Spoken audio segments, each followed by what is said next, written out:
ප්‍රවීණත්වයෙන් නවීනත්වයට GFU Sri Lanka.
Kandy, the last capital of the kings of Ceylon, nestles in mid-country where rich vegetation is interspersed with terraces of paddy on its mountainside.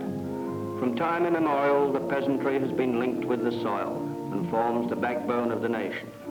Of these people, Knox, the British historian, writing 368 years ago, said, "If they want a king, they may take any man from the plough and wash the dirt off him, and see by reason of his quality and descent, he is fit to be a king." The Kandian peasant loves his soil, and the earth grows into shape at his hand with the same rhythm that distinguishes the Kandian dance steps.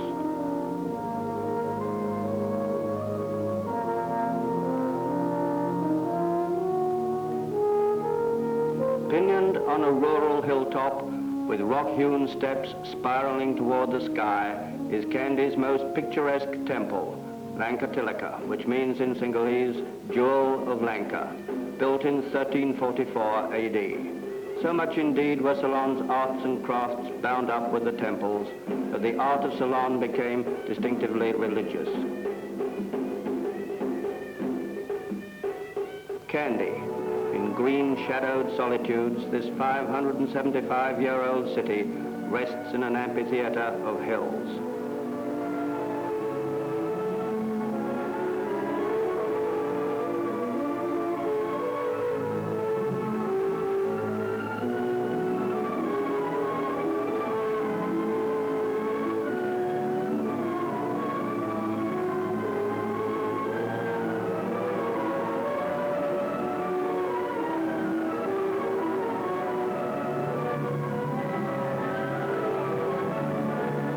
The beauty of murmuring foliage at the Royal Botanical Gardens, famous for its collection of specimens of flora of the tropical world.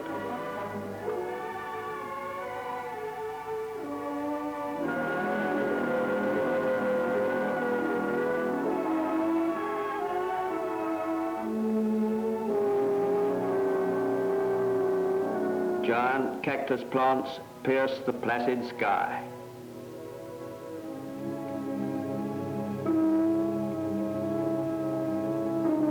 A suspension bridge spans the Mahaveli, river of great sands, the longest and most historic river in the island, which winds her way sluggishly through the bamboo-trimmed borders of parkland.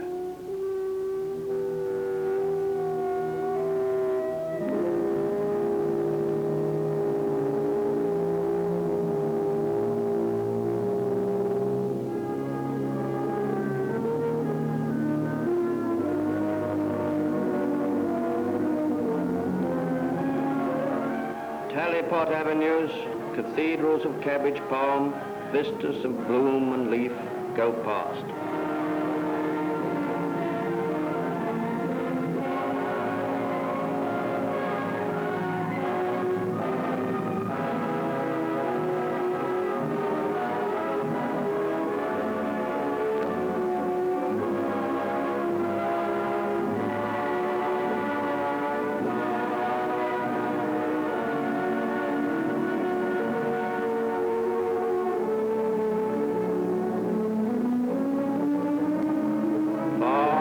Mountainside, the morning breaks.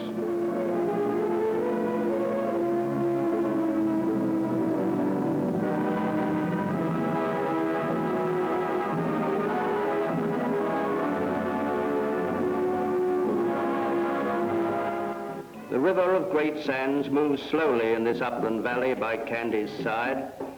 The lords of the jungle languish for hours in the waters of Maha Valley. The elephants drink only at dawn and sunset, and bathe at evening with the regularity of a clubman. In the matter of building stone bridges, shifting mammoth trees from Ceylon's primeval forests, the elephant displays a marvelous intelligence and sagacity.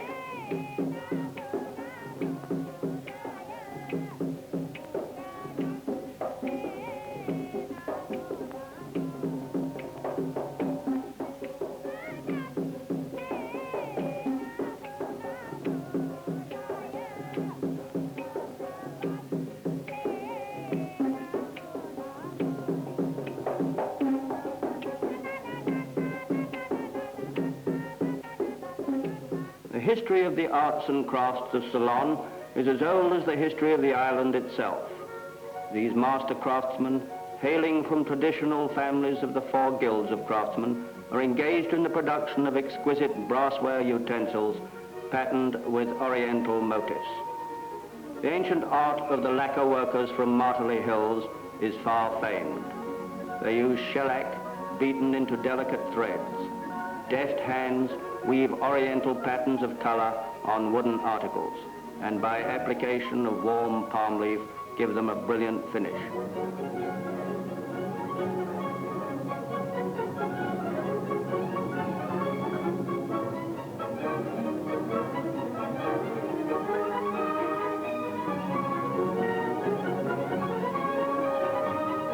Veterans of the village work side by side with the younger generation, producing a variety of things in brass, silver, gold, and wood. Their art is immediately concerned with the pattern of their lives, and was never divorced either from utility or from their great source of artistic inspiration, religion.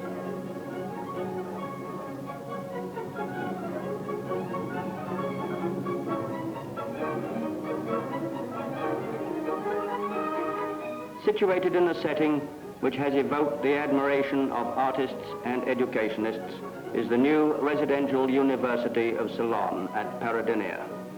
These are the first buildings. The dominant note in the layout of this seat of learning is the traditional openness and spaciousness of Sinhalese architecture.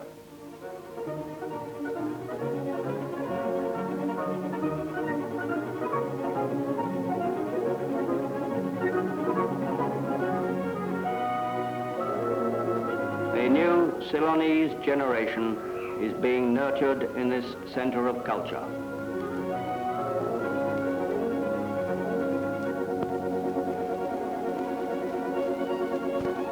In education, the ancient traditional art forms are being revived. Here at Amanagama, the home of the celebrated Kandyan dancers, youngsters are received at the feet of gurus, the masters of a dance form as old as these mist-hung hills. They are initiated into the first steps.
The traditional vest dance is an intricate creation, and only a dancer with experience and skill can perform it.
temple dedicated to the god Natha stands on a raised enclosure. It is one of the earliest historical buildings in Kandy. Here the king chose his propitious name and was girded with the regal sword. Here also, at the new year, royal physicians prepared 1,000 pots of medicinal ointments made of wild herbs for the use of the royal family and the high priests.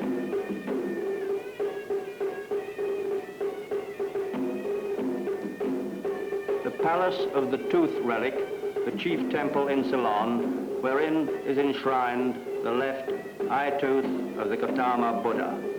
Built by Vimala Dharma Surya, who reigned at the end of the 17th century, this edifice stands as a monument to Kandy's pious kings and the skill of her ancient craftsmen. The octagon and moat were added by the last king of Kandy. The new extension to this historical temple adheres strictly to traditional motifs in its elaborate designs on doorways.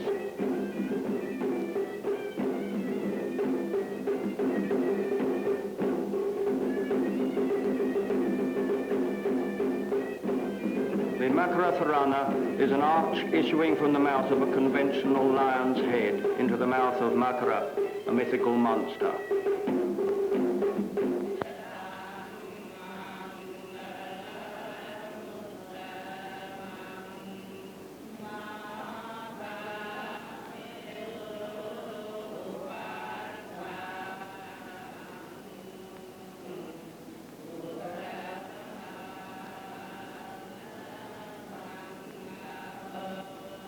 The air blows purer here. My spirit turns to thee, to contemplate thy tranquility.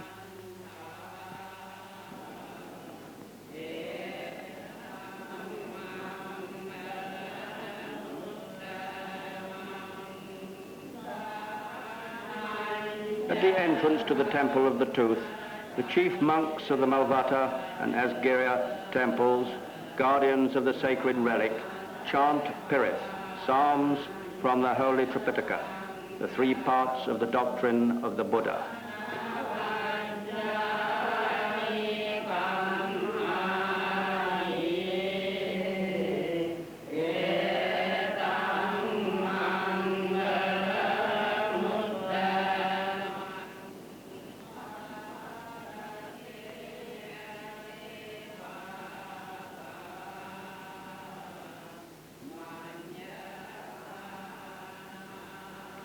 Sweet-scented flowers, lotus, jasmine, rajapani, and sal, are offered by devout pilgrims before the austere Buddha cast in bronze.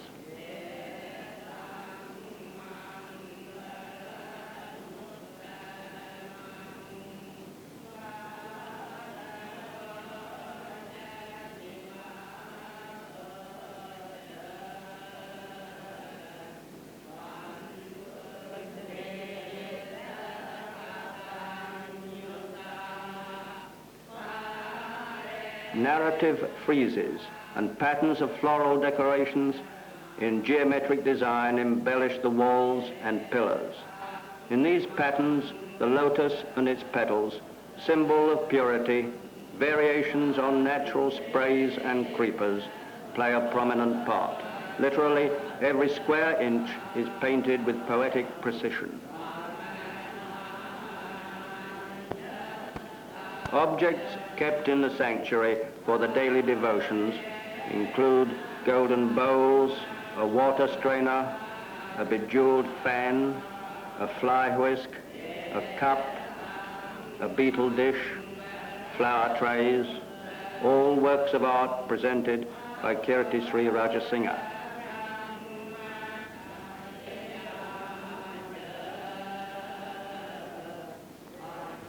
I honor with fragrant scent the fragrant body and mouth of him who is fragrant with boundless merit. Let me honor with a sweet wind-producing fan the receptacle of worship, honor, and service.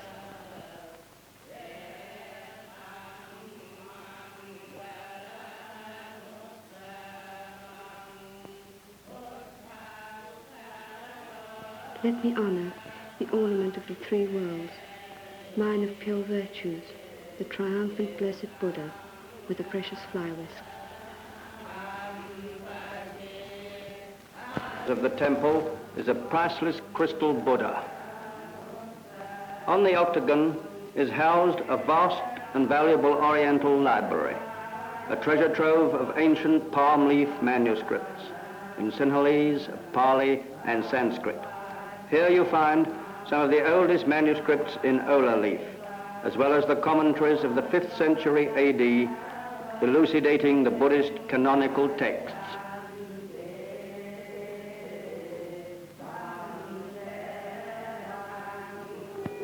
The temple enclosure is thrown open at dawn and closes after the evening service. Sacred ritual is observed at these hours. Worshippers are admitted into the second chamber only.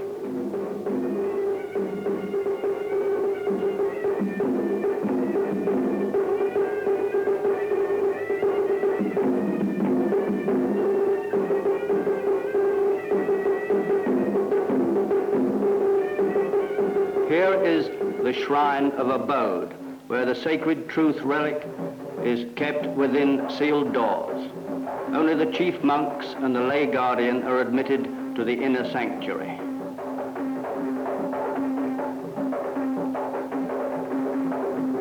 The monks pray, "So long, O Blessed One, as thy religion stands in the world, may it receive abiding worship in compassion of the world." The sacred tooth is rarely exposed to view, and every August, under the Essela moon, the annual Parahera takes place as a national event in honor of it. Dancers prepare for the Parahera, put on their striking headdresses and elaborate armlets of intricate Kandyan design.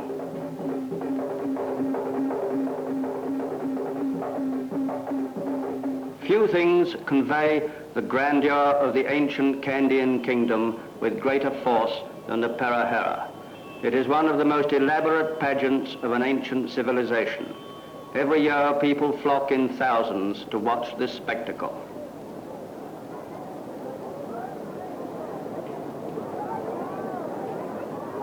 The Parahera is taking shape. This is the giant tusker, chosen for the special task of carrying the Buddha relics encased in a golden casket.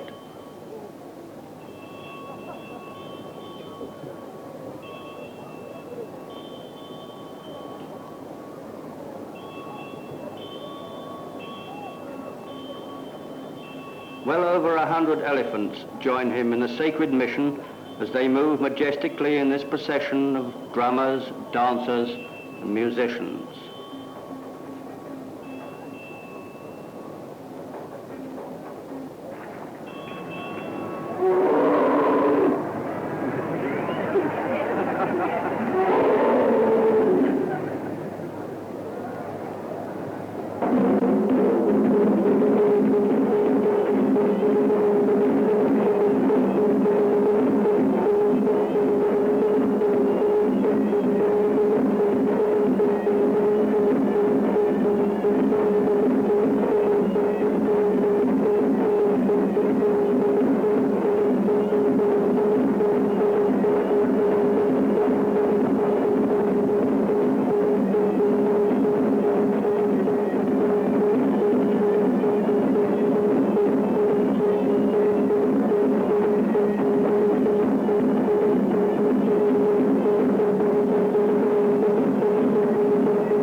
Tusker, conveying the relics.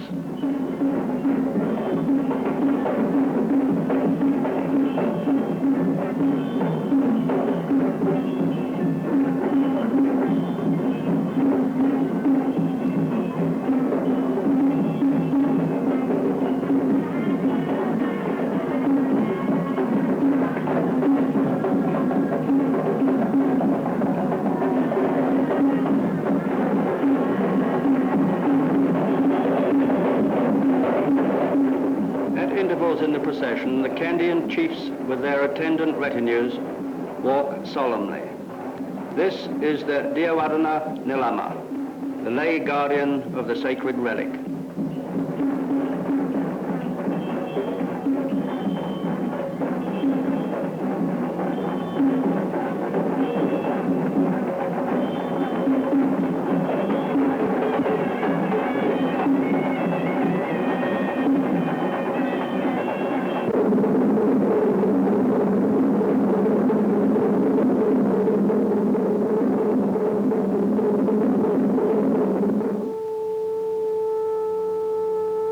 With the departure of the vast crowds that throng to see the Perahera, Kandy regains her usual calm.